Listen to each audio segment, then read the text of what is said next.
3rd century में most popular language हुआ करती थी संस्कृत। हमारे वेद, उपनिषद, ग्रंथ सबके सब संस्कृत में लिखे गए हैं। श्री कृष्ण द्वारा गीता का ज्ञान हो या फिर कोई आम बात, भाव व्यक्त करने के लिए सबसे साधारण तरीका कुछ था तो वो संस्कृत। लेकिन आज अगर संस्कृत के विषय में किसी से कुछ पूछा जाए तो वो पट्टी पठत पठंती के आगे एक शब्द नहीं बोल पाएगा। हवन के वक्त या किसी खास पूजा के वक्त पंडित जी जब मंत्र उच्चारण करते हैं संस्कृत में तो आधे जैन जी को तो समझ ही नहीं आता ये कोई नई भाषा है या कोई एलियन लैंग्वेज डिकोड कर ली इन लोगों ने। इस तरीके से संस्कृत के साथ दूरी बनाई गई है। हम लोग बस आखिर में स्वाहा कर देते हैं। 95% लोगों को तो ये भी नहीं पता होगा कि जो आप स्वाहा बोलते हैं वो भी संस्कृत का ही एक शब्द है। सवाल ये बनता है कि आखिर संस्कृत से हमारी इतनी दूरी कैसे बनी? क्यों विश्वविख्यात संस्कृत को कुछ घरों तक समेट के रख दिया गया है? किसने मारा संस्कृत को? और उससे भी बड़ा सवाल, क्यों मारा गया संस्कृत को? हम संस्कृतेन वक्तुम इच्छामि, अनुमति मिली स्थिति वा?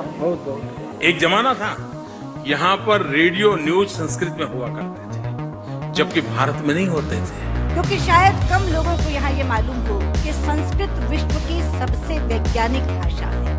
3rd सेंचुरी में हमारे पास वैदिक संस्कृत आई थी, फिर क्लासिकल संस्कृत आई जिसमें कुछ बेसिक नॉर्म्स और रूल्स थे जो हर भाषा में होते हैं, और फिर संस्कृत से अलग अलग भाषाएं बननी शुरू हो गई जिन्हें हम प्राकृतिक भाषा कहते हैं। और उसी के रिजल्ट में इंडिया में आज इतनी सारी भाषाएं हैं, और इन प्राकृतिक भाषाओं में इवॉल्व होने की वजह से संस्कृत पीछे रह गई है क्योंकि क्लास डिवीजन और ब्रिटिशर्स ने उसे आगे बढ़ने ही नहीं दिया। 3rd सेंचुरी में हम सभी के सामने वैदिक संस्कृत आती है जिससे ऋग्वेद लिखी गई है।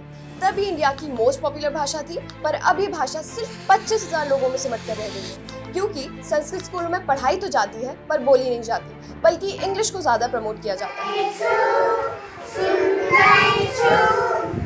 Anybody else who wants to speak on the flower? It is very beautiful. There are many types of flowers like rose, sunflower. हम संस्कृत दिवस, संस्कृत वीक तो मनाते हैं, पर संस्कृत को जिंदा रखने की कोशिश नहीं करते हैं। संस्कृत को मारने के पीछे हम, हमारा डिस्क्रिमिनेशन और हमारी हिस्ट्री। अब ये सब कैसे हुआ, क्यों हुआ, ये जानेंगे एक एक करके। कश्मीर में एक राजा हुआ करते थे हर्ष, जिन्होंने अपने ऐशो आराम के लिए जनता को तो परेशान किया ही, साथ ही अपनी संस्कृति को खत्म करना शुरू कर दिया था। कश्मीर में 7 से लेकर 13th सेंचुरी तक संस्कृत को काफी पुश दिया गया था। फिर कुछ सालों में जहां कश्मीर में संस्कृत बोली जाती थी वहां पारसी बोलने लग गए थे क्योंकि लोहार डायनेस्टी खत्म हो गई थी और वहां एंट्री हुई थी शाहमीर की, जिनके आते ही पारसी का कश्मीर में स्वागत हुआ और संस्कृत को अलविदा कह दिया गया। संस्कृत का एंड बस एक राज्य नहीं था बल्कि राजा कल्चर भी था। साउथ के विजयनगर में जहां कृष्णदेव राय की सभा में तेनाली रामन भी थे, उस राज्य को संस्कृति को बढ़ावा देने और कल्चर में कंट्रीब्यूशन देने के लिए काफी जाना जाता है। वहाँ संस्कृत बोली जाती थी, पर संस्कृत बोलने वाले सिर्फ अपर क्लास के लोग होते थे, जैसे ब्राह्मण्स और राजा। जिसके बाद संस्कृत जो भारतवर्ष की भाषा थी वो अपर क्लास की भाषा बन के रह गई, क्योंकि अब लोगों का संस्कृत से कांटेक्ट छूट चुका था और वो प्राकृतिक रीजनल लैंग्वेजेस का यूज करना ज्यादा सही मानते थे।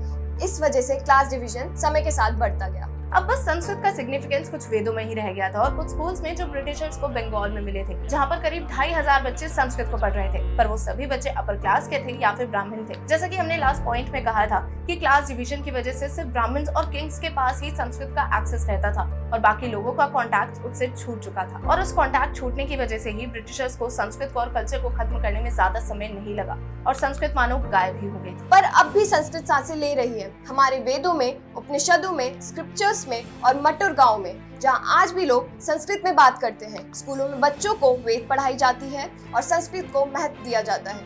पूरे इंडिया में सिर्फ वही ऐसा होता है, पर यहाँ पर भी सिर्फ ब्राह्मण इस भाषा को बोलते हैं और क्लास डिवीजन यहाँ भी साफ दिखता है। बीच में कई राजाओं ने संस्कृत को जिंदा रखने की कोशिश की थी, पर वो क्लास डिवीजन की दीवार को तोड़ ही नहीं पाए थे और ना ही संस्कृत पढ़ने की लेगेसी को कंटिन्यू कर सके थे।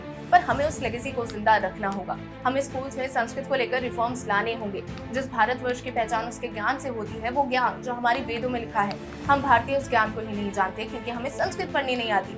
पंडित जी कोई मंत्र बोल देते हैं तो वो समझ नहीं आता। मंदिरों में गाए गए श्लोक हमें समझ नहीं आते और एक फॉरेन लैंग्वेज से लगने लगते हैं। और इसको बदलने के लिए हमें संस्कृत को आगे बढ़ाना होगा और उसकी शुरुआत आज से ही करनी होगी ताकि हम संस्कृत को जिंदा रख सकें। हम सभी जानते हैं कि वो जो वेदों में ज्ञान है वो संस्कृत में लिखा हुआ है, जो हमें समझ नहीं आता, पर अंग्रेज उसे समझ गए थे। वो समझ गए थे कि उस ज्ञान का कितना महत्व है, इसलिए उन्होंने उससे कई कॉन्सेप्ट्स लिए, उससे इंस्पिरेशन ली और अपने नए कॉन्सेप्ट्स बना दिए। Find in Sanskrit that have permeated our modern idiom, concepts like karma, concepts like Brahma. Yes, that's why we think of Sanskrit as a scientific language. और कई सारे कॉन्सेप्ट्स में कॉपी भी कर ली। अब आप सोच रहे होंगे कि वो कौन सा ज्ञान है, वो कौन सा कॉन्सेप्ट है जो ब्रिटिशर्स और साइंस ने हमारी वेदों से कॉपी किया है। तो उसकी सारी डिटेल्स आपको इस वीडियो में मिल जाएगी। आज की वीडियो में बस इतना ही। जय Hind. But sooner or later we will have to bring back Sanskrit as the link language of India.